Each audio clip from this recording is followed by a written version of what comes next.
Hey guys, this is a 2017 Vilano Atom that I'm going to do a quickie review. We did an unboxing earlier on the previous video. I'm just going to go over some stuff here along with the meter and controls of this bike, as well as some other interesting things about this bike. So let's go on and do the controls first. This is actually a King Meter KM529 LCD meter. It has 3 buttons. The top one is a power button. Hold it down for 2 seconds and it powers it on. Hold it down for another 2 seconds and it powers it off. The middle button is the acceleration button, which basically goes up to about 8 levels of or so to max, and all the way to 0, which is eco mode, which has no assist, but it just controls the assist. So holding down that middle button, the plus button, actually turns on the light for both the front light and the LCD lighting backlight. Holding down the minus button, the deceleration button, basically does a push assist that pushes it at about 5 kilometers per hour, which is a little faster than 3 miles. It's about 3 miles per hour, which is kind of fast. Holding 2 buttons together gets you to menu modes. So if you hold the top off button and also the plus button, it gets you to your average speed and for your computer, as well as your max speed for your computer. Note that it's kilometers per hour. I haven't found a way to actually change that into miles per hour, but you just have to learn how to do kilometers per hour. Holding the bottom up and down keys together, basically you gotta change several things. The first one was the tire size. The second one is the speed limiter of the bike. So as you can see, you went down to 40 to 30 to 26, 24, 25, 22, 21, and lower all the way down to, I think it was 12 kilometers per hour, and it goes back to 20 to 40.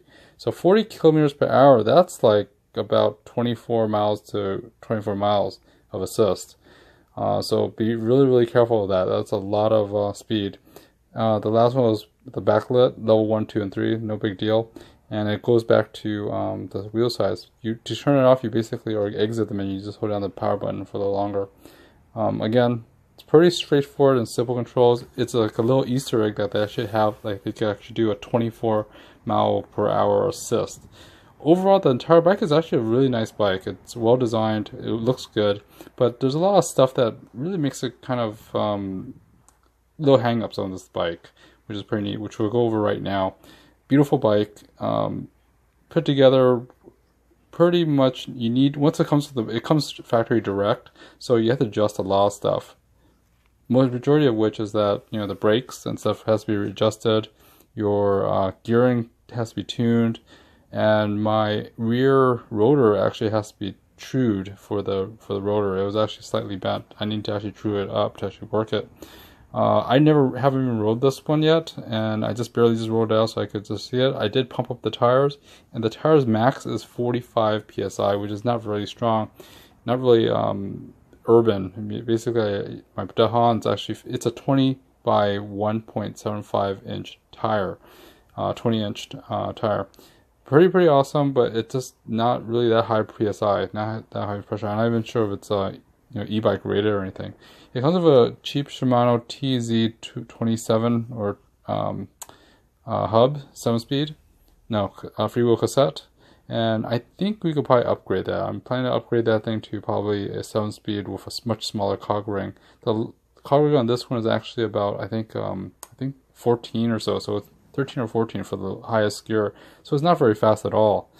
For a top speed, you'll probably be pedaling like a little clown, you know, to actually make it to 20 miles per hour with that. Interesting thing is that it does have bosses for your rack, for the, you know, and also fenders. So I'm sure that's a secondary thing later that they're going to offer up. I do like the triangles that have, you know, for the triangles and stuff for the frame, as well as this crankset. It's pretty nice. It's okay. It's not really that nice. It's pretty, you know, pretty inexpensive and low grade. Overall, the bike is a good, interesting package. The seats actually come with suspension. Well, not really suspension, it's this rubber elastomer stuff.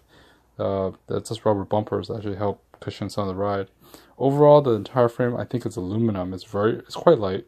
Comes with pedals, but not folding. But again, they're just, you know, pedals with a resin core in the center. This plastic in the center. Comes with lights, comes with mag wheels, which is cool. the reflect and the quick release. The front wheel is actually quick release, and it comes with these little glue sticker, reflective sticker things that kind of have little buckles on them because people who put it on didn't do a very good job. The quick release, I don't understand why they have a quick release for this small bike, because you just fold it up and just throw it into your trunk. But overall, they have a core. Well, anyways, it has a disc brakes in the front too. They're not Shimano disc brakes, they're just disc brakes, and you have to adjust those beforehand and through those the things. They have a revo shifter for the transmission, which is pretty neat. It also has brake and power motor cutoffs in this in the brake levers. That's why you see a third wire going down there. But overall, it's not bad. It's just overall the whole design of the bike is actually very good. It's just components on this stuff is okay. The frame is not bad too. The quick release, they're all very tight. I love how the headset's tight as well. Again, it's pretty okay designed. They basically did the dressing for the cable, so it only runs one cable down, which is which is pretty elegant. And the light is actually pretty bright. It's the headlight is actually 36-volt headlight. I had to actually bend that thing forward so that actually it's aligned. When it came in, it wasn't aligned. The cable management, they have everything wrapped in that coil, and it does run to the back, and it does have a kickstand and that cadence monitor too. There's a little the 12-pin cadence monitor that's built onto your crank. It does have a little delay when you start it up, and I'm going to probably put another video up about the delay. But overall, it's a pretty interesting bike. As you can see, it looks kind of, just the parts of it looks like just exposed metal. In other words, it doesn't look exactly that, premium. There are the sensors in the back, so that's for the cadence sensor. And overall, the wiring is pretty well hidden and well controlled for the wire management. But overall, it does show. But that's what you expect is an electric bike. As long as it's not everywhere, it's better than that. But for $650, this is not a bad bike. That little thing there, that dust cover for the charging port, I never could get that thing all the way in on this bike. By pushing it in, I try pushing it, but sometimes it doesn't lock in, sometimes it locks in. But kind of cheapo screw. They should have painted that screw either dark black or something, but they have a silver screw and a rubber little grommet thing that shoves in there, a plug. It kind of works. When I got this bike, there was actually some paint scuffs and everything on this little bike. I think when they QC'd this bike, they didn't QC it very well, and that's why I'm kind of wondering what the resale is going to do for me in terms of either doing a replacement or probably return of this bike. But overall, there's a keyhole in the bottom. I think I showed you in the previous video. You just basically shove the key in there, and it turns like an ignition and a lock position, and also a fully locked position where the key could either pull out or basically stay in, which is pretty neat.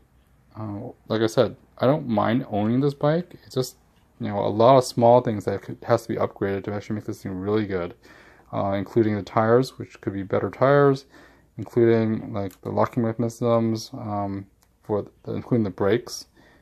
This locking mechanism is not bad.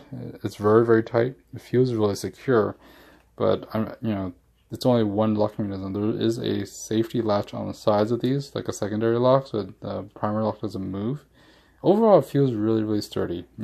Compared to my 2008 Dahan Mariner, this is a heck of a lot more sturdier. So, to be honest, it's actually not bad in terms of the hardware there. I just, hope that it does last and it's quality stuff. I hope it is. For a $650 bike, I think, with majority of the cost going towards the battery and stuff, the frame and stuff should, I hope they didn't cheap out on those. But as you can see, there's reflectors on these, on the wheels and everywhere else. There's reflective tape. But anywho, when it is actually folded, let's just go ahead and take a look at the folded side of it. So when folded, these things are loose. The latches, they still swing loose, and which makes it kind of inconvenient. Both latches on top and bottom, they kind of swing loose and just fling around. There's really nothing to strap this down. They use some bungee cord to strap this together, but either way, the metal will hit metal, and the two disc brakes are exposed, so you can't really strap this thing together very well and still move it. Again, no folding pedals, and I basically put a little coaster down there so it doesn't scratch my floor up with that seat post. Without folding pedals, it makes it really wide, so you might invest in a good pair of folding pedals. But overall, that battery doesn't come out. You know, right now I haven't rode this yet. I just basically rode it around in my driveway and made sure it fits well. But I still haven't got my replacement part for the battery. I have contacted the sellers, and they are trying to address it. So anywho, overall the folding design is kind of not exactly elegant. Not like a Dahan or a Brompton or anything else like that.